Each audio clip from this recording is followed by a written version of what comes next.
Hello viewers, स्वागत है आप सभी का मेरे यूट्यूब चैनल स्कूल ट्यूशन गुरुजी में।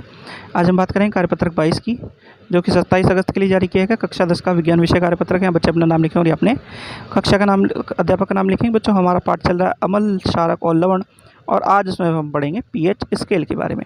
तो चलिए बच्चों, देखते हैं, जानते हैं, समझते हैं कि आज के कार्यपत्रक में आपके लिए क्या खास है और आज का कार्यपत्रक आपको क्या बताना चाहता है।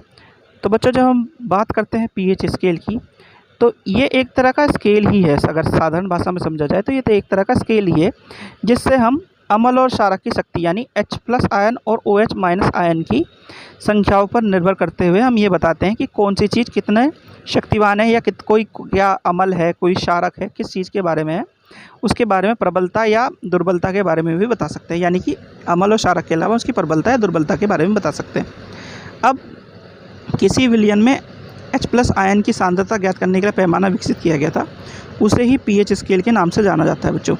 अब ये हाइड्रोजन के जो आयन है उसकी क्षमता का सूचक मानते हुए कार्य करता है। तो कुछ पदार्थ जैसे कि अम्लीय होते हैं, कुछ क्षारीय होते हैं, इसमें ये H+ आयन जो होता है वो अत्यंत महत्वपूर्ण भूमिका निभाता है।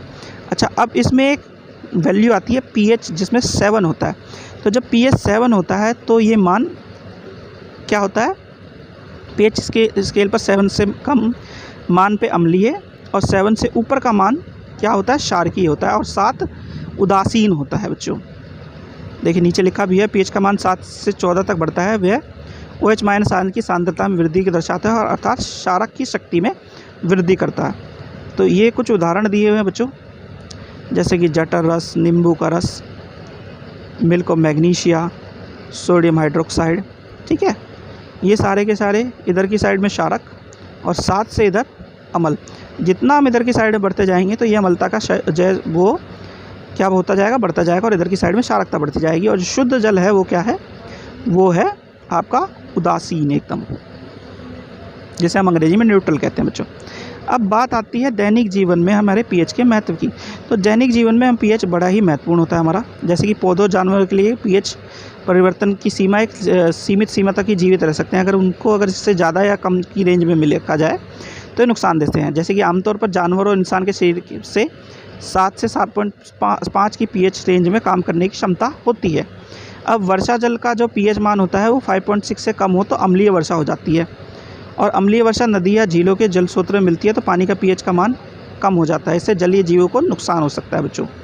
फिर इसके अलावा जब हमारे पेट में पीएच का मान कम हो जाता है तो हमें एसिडिटी की समस्या होती है। फिर हम क्या लेते हैं, मिल्क ऑफ मैग्नीशिया, ताकि क्षारक लेते हैं ताकि हमारी एसिडिटी कम हो जाए।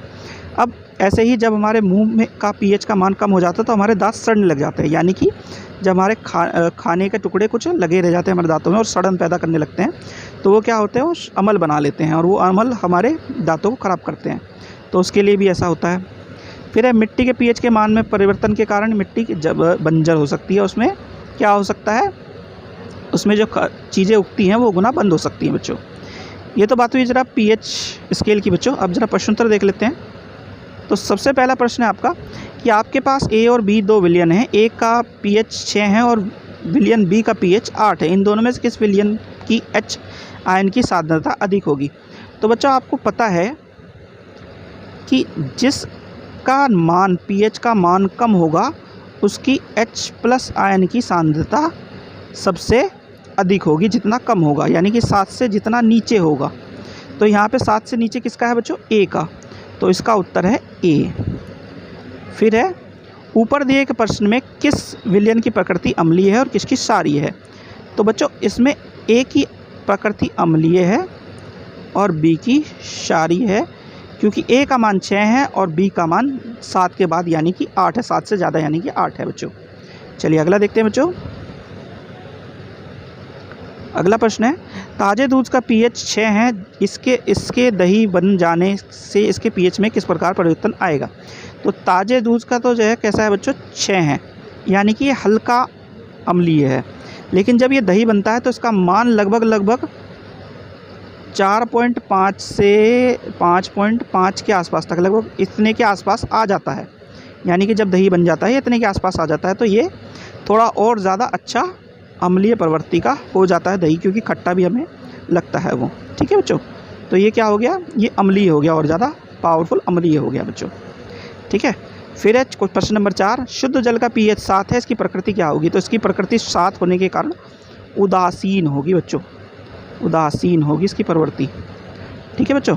तो बच्चों ये होगी आपकी वर्कशीट कंप्लीट और वीडियो भी। आशा करता हूँ आपको वीडियो अच्छी लगी होगी। वीडियो अच्छी लगी हो तो चैनल को सब्सक्राइब करें, वीडियो को लाइक करें, शेयर करें। Thank you.